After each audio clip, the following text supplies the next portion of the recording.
Si observamos, la transición entre el románico y el gótico se puede apreciar en dos aspectos fundamentales.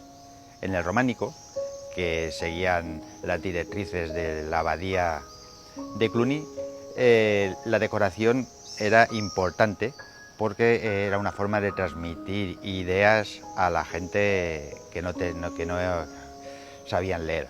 Sin embargo, hay una contrarreforma, pensando de que las imágenes impiden dedicarse a lo verdaderamente importante, que es la fe, dirigida por el Cister. Y el Cister lo que hace es eliminar todo tipo de decoración.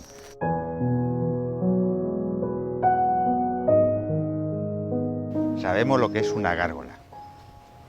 Vamos a ver ahora lo que es una quimera. A mi espalda tenemos el pináculo de la escalera caracol y sobre ella veremos que hay unas esculturas a modo de gárgolas, pero que no sirven para evacuar agua, simplemente están de manera ornamental. Esos son quimeras. Aquí tenemos mucho más de cerca lo que es una quimera.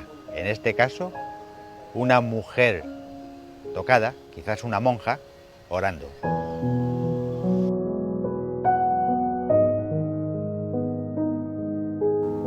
A mi espalda vemos el cimborrio de la Catedral de Valencia.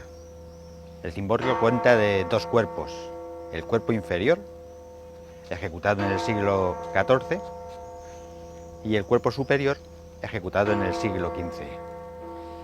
La particularidad de este elemento es que carece de contrafuertes, que tiene grandes vanos abiertos con ventanales, en su día con vidrieras policromadas, hoy con yeso alabastro, y es una maravilla arquitectónica difícil de comprender en su forma de sustentación, ya que todo se aguanta en 4 pechinas en su interior.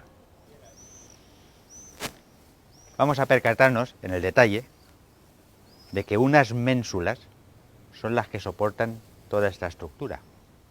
Y en cuanto a la decoración del primer cuerpo es idéntica a la que presentan los machones en la fachada de la Puerta de los Apóstoles.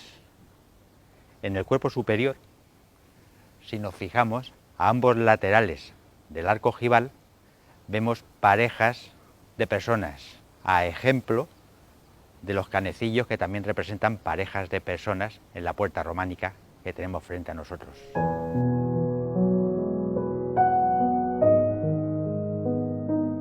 Antes hemos visto un primitivo arbotante del románico, que su estructura era rectangular.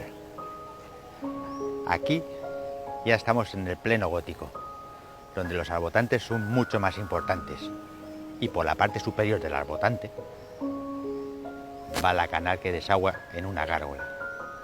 Aquí podemos ver lo que es un arbotante. Sobre este arbotante vemos como la canal finaliza en una gárgola. La gárgola en este caso parece representar un mono aullando.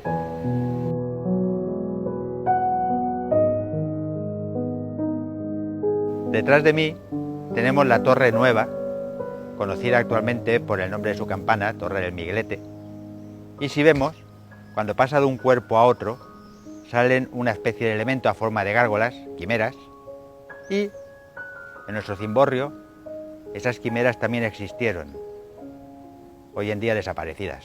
Aparentemente parecen quimeras, pero en la realidad son gárgolas, ya que recogen el agua que baja por la pared y esos elementos horizontales que dividen un cuerpo de otro la distribuyen hacia esas figuras y por ellas el agua cae a la calle sin necesidad de resbalar todo el edificio.